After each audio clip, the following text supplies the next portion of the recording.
Welcome back to another episode of the Creator Sessions. Today we want to welcome Majed Al Mansoori, Deputy Executive Director of the iconic Museum of the Future. Majed has been with the innovative Dubai Future Foundation for nearly 6 years and has been closely involved with the launching of the iconic museum. Majed, welcome to the show.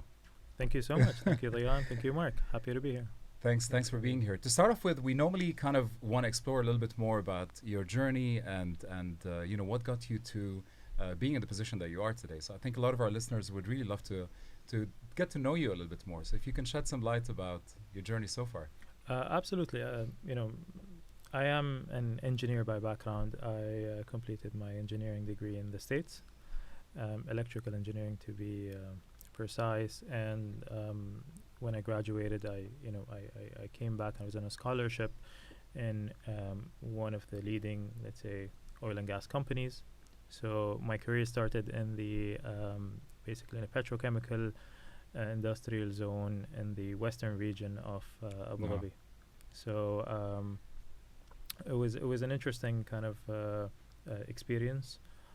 I got to really learn a lot about the processes that are involved in kind of producing kind of plastics, and spent kind of the first year in that kind of in the industrial complex. Yeah. And from there, I basically moved to the headquarters of the company, where I started getting more involved into kind of the technical service aspect and the technical marketing involved in basically production and development and distribution of plastics in the region. Yeah.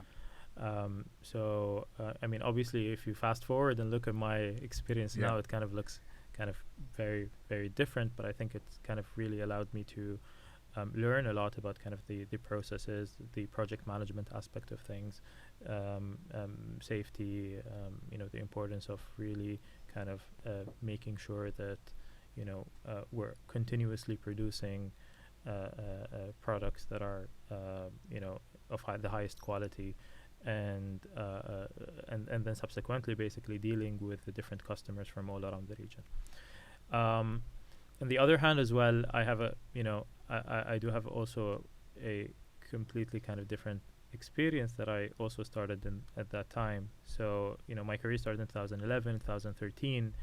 I really had kind of a creative side in myself, and I embarked kind of on opening a creative kind of studio.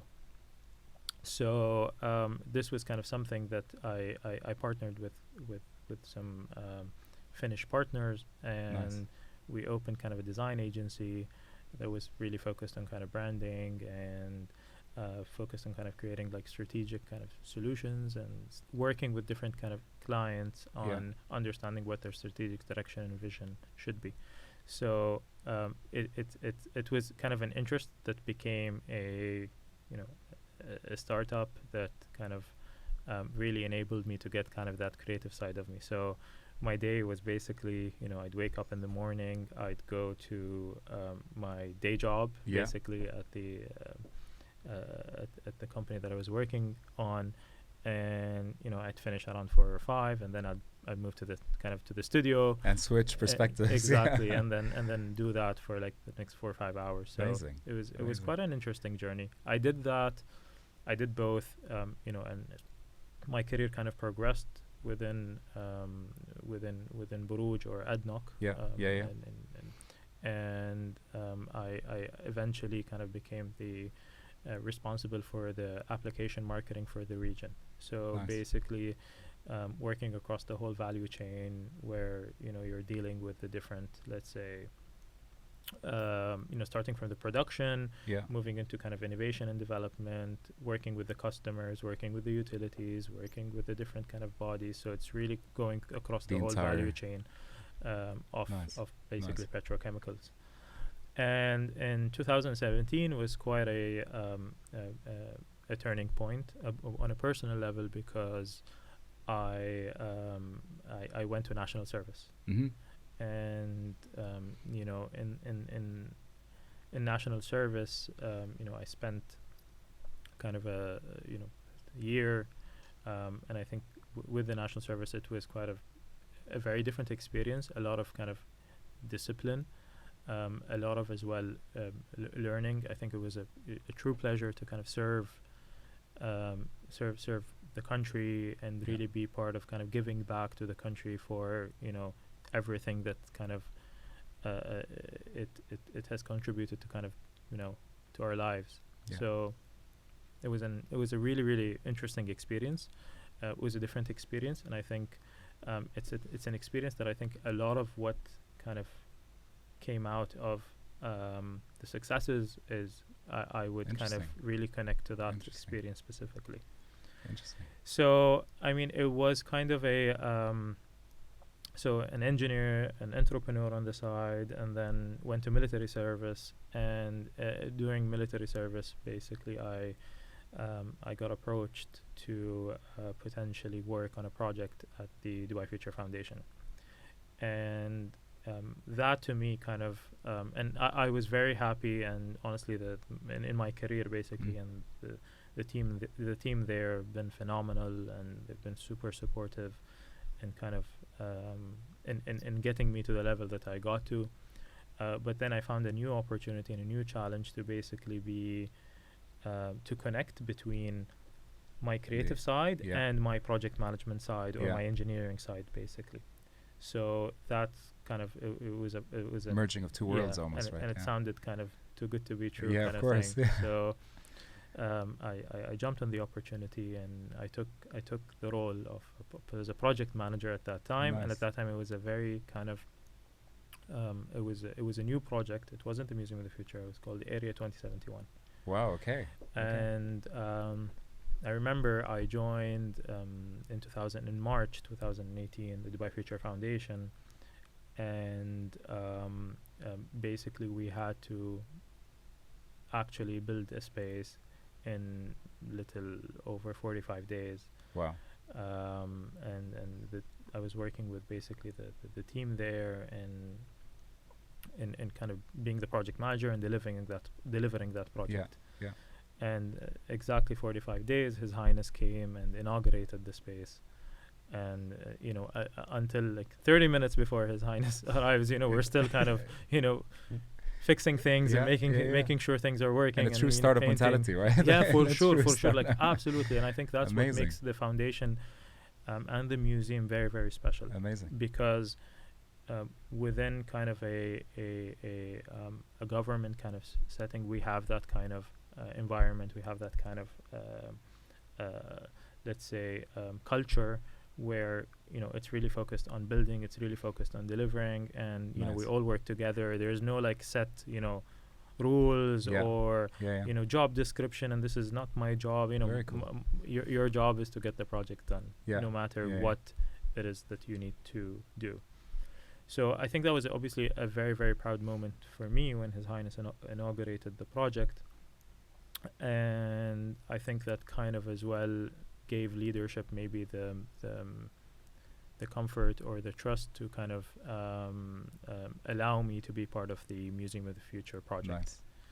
And I think I joined in March, I said. So by July, I was the project manager for the Museum of the Future. Amazing.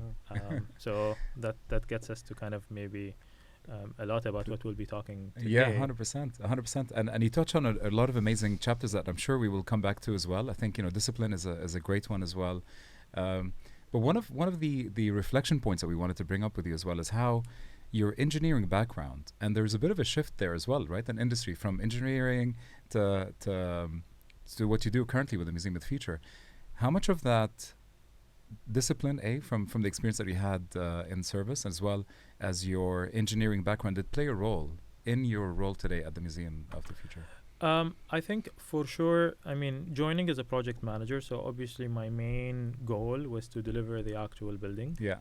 So of course, I'm not a civil engineer or kind of in the kind of structural kind of type of engineering. It was more of the electrical engineering side.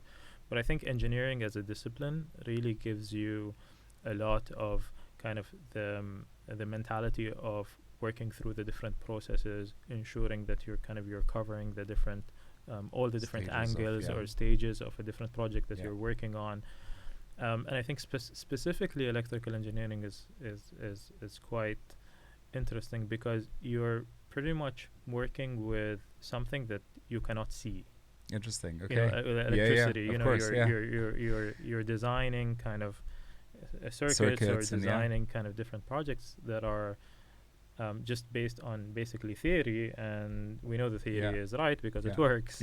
So it's really about kind of imagining as well a lot of how the systems work, and I think that's kind of helped me a lot in working with different projects, because if something kind of is, I don't really know how it works, I can imagine, I can start imagining how that kind of that's something that I can work with.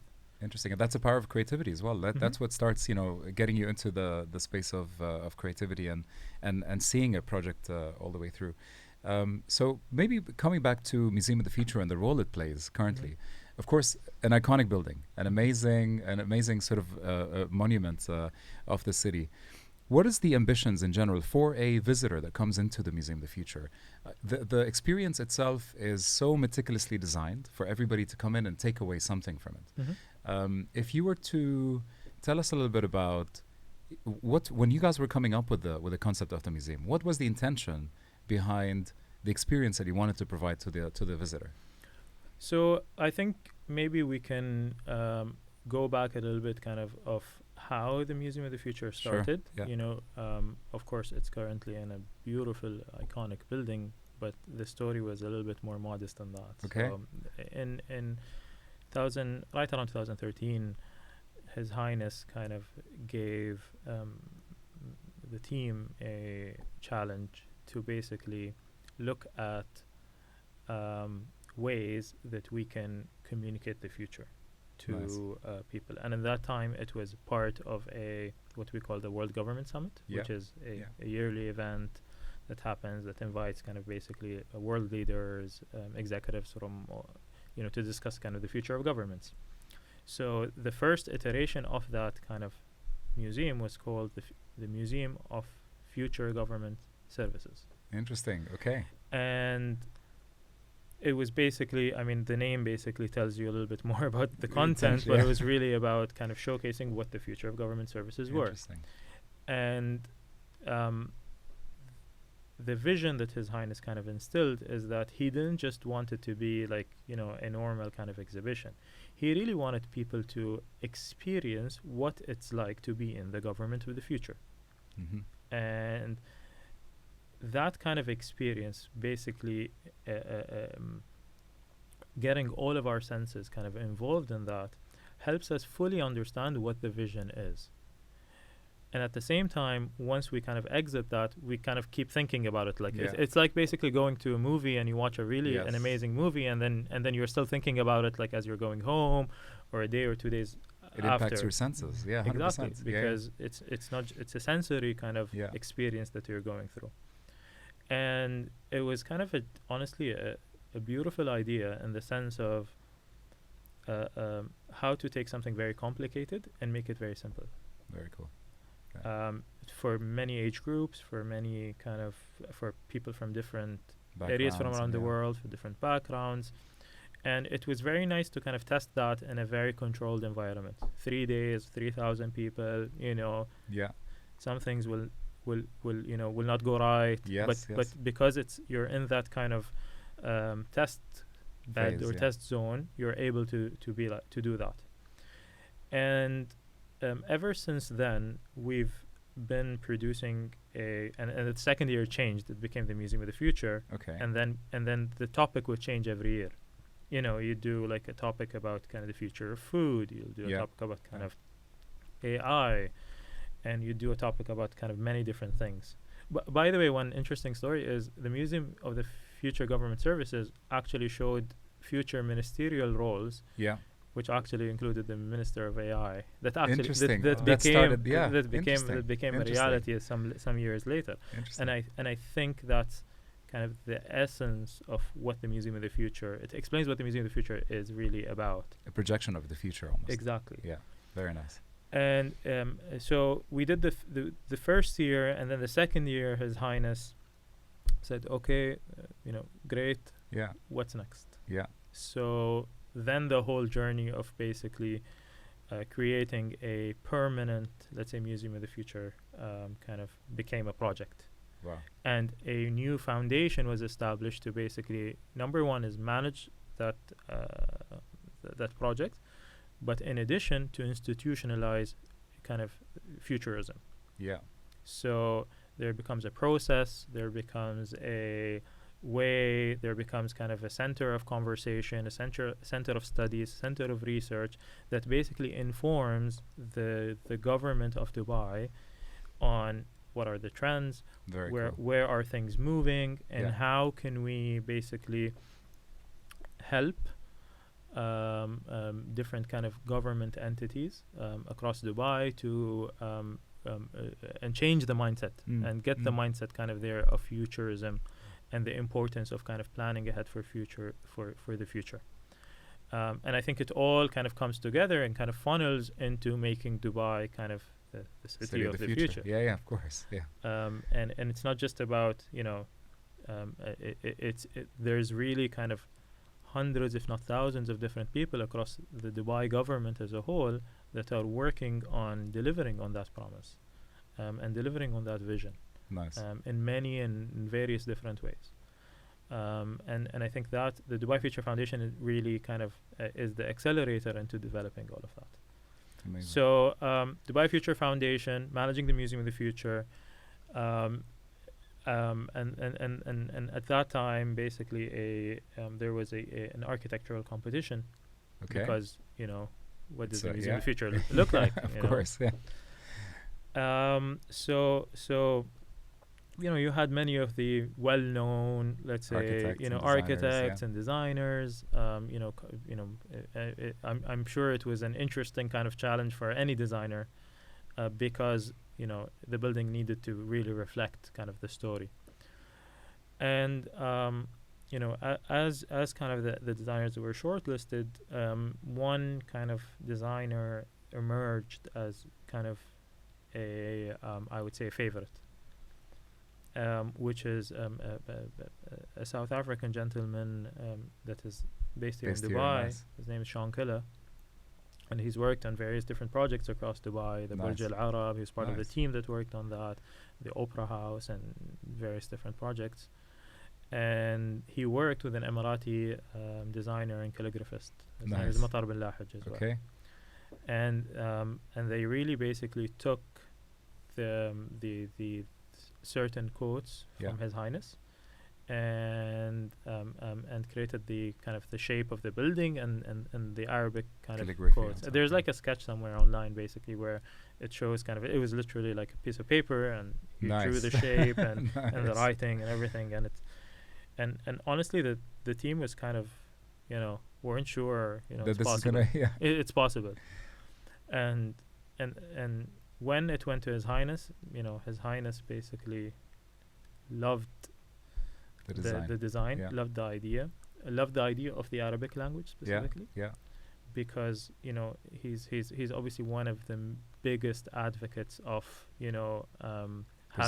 preserving the Arabic language, having the Arabic language kind of in all our main communication, and I think having it in a museum of the future is as well an iconic placement. Exactly. It's a beautiful idea, and I think really represents what Dubai and what the UAE and also the Arab world kind of it's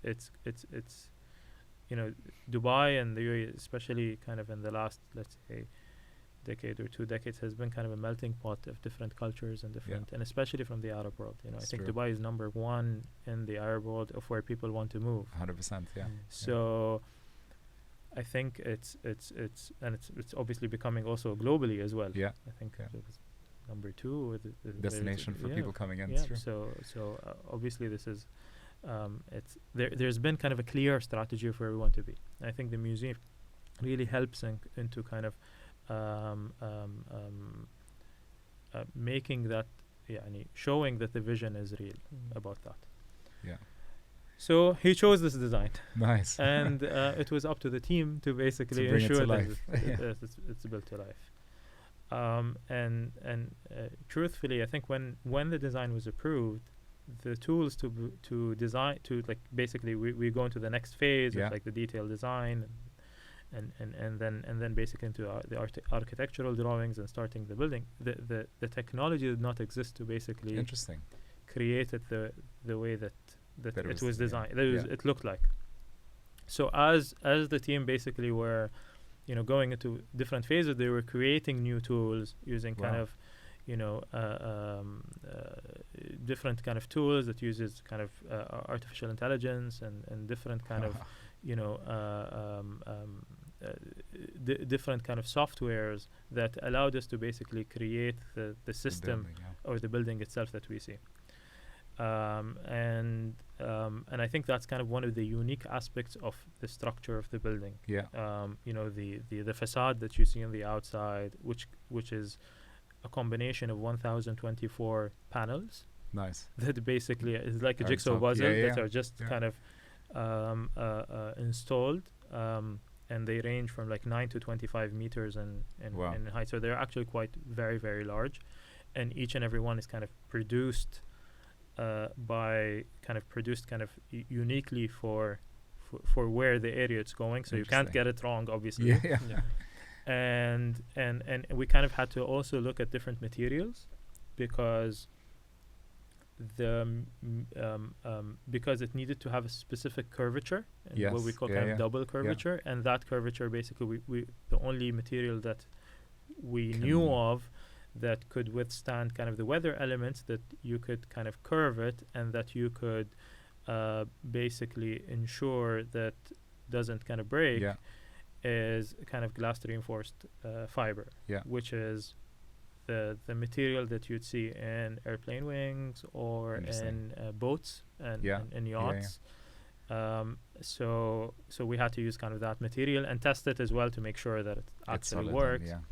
So it was really it was I would say it was like an R&D project mixed into kind of a construction project, kind of and that really came together, and a huge kind of number of very kind of I'd say creative engineers and very creative kind of builders came together and created kind of a whole let's say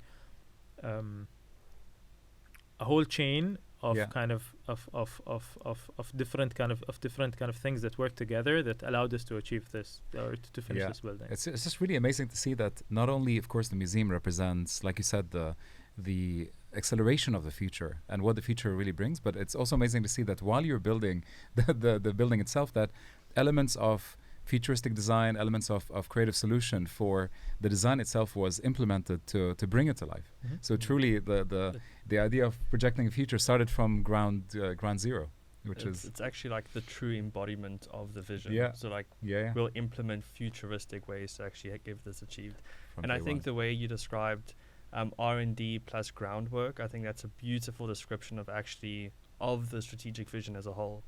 So the way that the museum is the embodiment of the strategy, so people can actually relate to that vision, because so often a strategy is too high thinking and people are like, that's great, but what's in it for me? But when you can see and touch and actually experience it and you go away from it, I think that is the true clinch point Yeah, of when of people course. realize that this vision is not something that will happen, but it's something that's actively happening. In the same way that the building is built on its own, it's Yeah. marvel on its own right. Yeah, 100%. And in terms of the impact of the Museum of the Future as well on the city and on the country, I think that's an interesting. You referred to it a little bit about how bringing the future to the present day is something that's happening behind the scenes, of course, in multiple areas of government and also in the private sector, I would say. So we've seen AI play a major role in how we operate in our day to day, and from a, I guess, even creative element, from productivity element. It's of course an impactful topic, but from your perspective, from where you sit in the museum, what else do you think is going to be interesting for our city and for our economy when it comes to future solutions that are coming up? That's a very good question, because I think it really relates to what we're doing in the Museum of the Future, and what we're presenting as the future in the museum. So obviously, we have a beautiful building and it looks amazing, and it's kind of an attention grabber by itself, and people would really like to come and explore it. The challenge was obviously how to make sure that what's in the inside is equally as beautiful and as as eye catching as the outside. So that was obviously, and we really kind of touched upon the experience that we had from the temporary exhibitions that we do every year, because it will help us kind of understand what works and what doesn't work, and what are kind of also helped us to get to know a lot of the different collaborators that we worked with for the exhibitions in the museum, because we're doing it on a much larger scale. So I think the story of the museum or the story of the experience of the museum is quite compelling. Why? It's because we take you 50 years into the future, and we're saying we're taking you into 2071. It's a little bit less than 50 years now. But taking you 50 years into the future, 2071, which is obviously an important year for the UAE, it being the centennial kind of of the United Arab Emirates. But at the same time, we chose 50 years intentionally because it's the kind of future that if you show, people kind of can imagine it.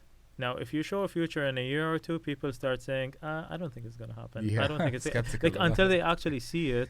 Exactly. And I think maybe it's kind of the how creative the human mind works, psychology. Basically if you say something it's going to happen in 6 months, they kind of can't imagine it. But if you say something in 50 years, they can actually their mind opens up kind of, and they can actually look at that. So we took that into account, and then we said, okay, let's show kind of what are the challenges, but also show how or what the solutions are. And I think it's not shying away from the challenges. Nice. I think that's quite important aspect of it. So we embarked into a kind of a full journey of basically research into kind of understanding what are the challenges, and we got kind of a direction, or through different series of workshops with leadership, we got kind of a direction that we wanted the story to be from outer space to inner space. Nice. So outer space, literally, and then inner space, also literally inside of you. So really focusing on space, and that's where the journey starts. Nice.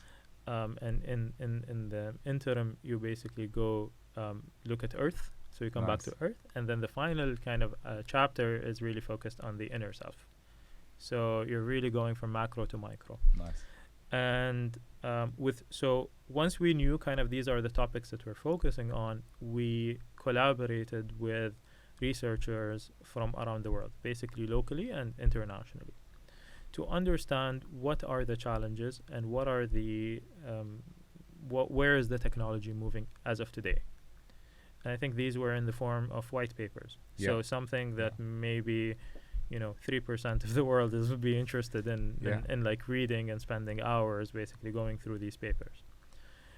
But we went through that because we wanted to be true to what we're showing, and that we're saying, okay, this is not sci-fi, science fiction. Exactly. It's rooted in science and research. Yes, but of course, as we imagine it, we do create a world, and that can be kind of very creative and very a little bit kind of maybe to capture the attention, but the root of the science is actually true. Nice. So in space, for example, we are showing basically a space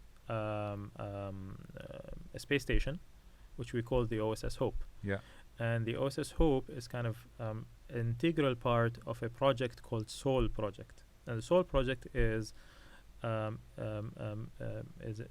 global effort that has been created to basically get solar energy from the sun in space and convert it into kind of microwaves that can be beamed to Earth. Interesting. And creating kind of a opening up kind of that to all countries to be able to participate in that program, that energy can be basically beamed to the receiving stations in Earth. Now, the research says, And actually, after opening the museum in a few months, there's I think it was a university in China basically sent a satellite that basically took solar energy and successfully beamed the energy to Earth. Back to the station. Nice. And we took that a step further and said, okay, well, how would the system look like? Mm-hmm. Like, how would it work? And we said, okay, maybe we can actually create a solar farm in the moon. And that kind of solar farm can basically get the solar energy, transport it to the station, and then transport it back to Earth. And we created that whole world. We actually there's like a full model of the station. You can apply to a job in the space station. There's like the artifacts. So we really went full to bring it to life. We wanted people to imagine that they are actually in space. Yeah. And there's like a space shuttle that takes you from the ground floor up to the experience itself, and it shows basically how a space shuttle would look like if it went from Earth to space. So it's really about taking people into a journey, helping them experience that. It's rooted in science, and we're showing the science. But at the same time, we wanted people to imagine what that is. We're showcasing the challenge, which is clearly, obviously, energy. Yeah. And showing how we can get it in a sustainable way, and showing how that sustainability could really help us create a better life here on Earth. And it's not something it's not a project that is just exclusive to the UAE. It's a global. It's a global conversation, of course. And every single thing we showed is global. It's something that impacts me. It impacts a person, and anywhere else in the world. I think that's part of what the Museum of the Future kind of mission is. We're not saying this is what we're doing. We're saying this is what the world should focus on. And I think that's kind of taking that to kind of a global level as well. And as we move into the different chapters, we're showcasing different challenges. And similarly, we're building these worlds as well to get people to experience how these aspects work. Beautiful. And I think the impact of that as well on the visitors of all ages, really, because like I said earlier as well, is people come in from different backgrounds, from different age groups. So when they do leave the museum, they leave with an idea of what the future could look like, but also a real taste of the future, because it is embodied in a way that you're bringing all of these experiences to life, though it makes it feel like it's possible. Living the future and living that kind of future is possible. And I think what's beautiful about it is tackling global conversations that is unifying humanity in general. It's about looking at the future from a global approach, and that's really key, because it unifies everybody together to kind of find those solutions to the global problems or global challenges that we could be facing in the future. And it's evident in the different kind of people that are coming to the museum. And it's literally from all ages and all backgrounds. From many countries. Nice. And I think and I think that has been I'd say a huge success, I think, for us as a museum, because we're able to attract not just basically residents and people. It's not exclusive to Dubai and the UAE, but it's a combination of both. You have the residents and people from Dubai and the UAE who have been here, who have seen and lived in Dubai and the UAE and understand what the UAE and Dubai are doing, but at the same time, people from all around the world that are visiting Dubai and are making sure to make the museum as part of their journey here. And it's not just something where they'll have fun, but it's something that they'll have fun, but also gain knowledge and gain understanding and understand a little bit more about the challenges that are facing us and how they can be part of creating the future better for themselves, but also for their children and for really next generations. 100%. Just on that, are you seeing a change in the type of tourists we're getting at? Because the UAE has gone, there's a lot of museums that are going across the UAE, in particular the UAE, Dubai. Are the types of tourists coming differently, or do you think it's a different mindset when they're coming into the region? I think definitely there's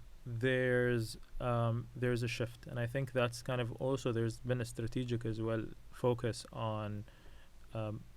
Obviously, tourism is an important kind of, let's say, engine to the economy, in the UAE. But there's also been kind of a shift into attracting the right minds as well.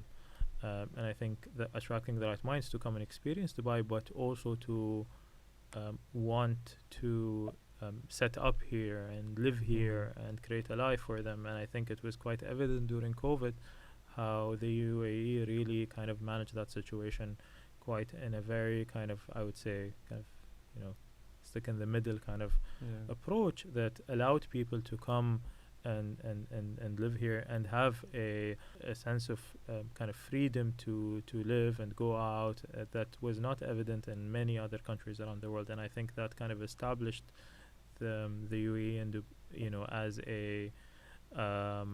as the place to be. And especially also with kind of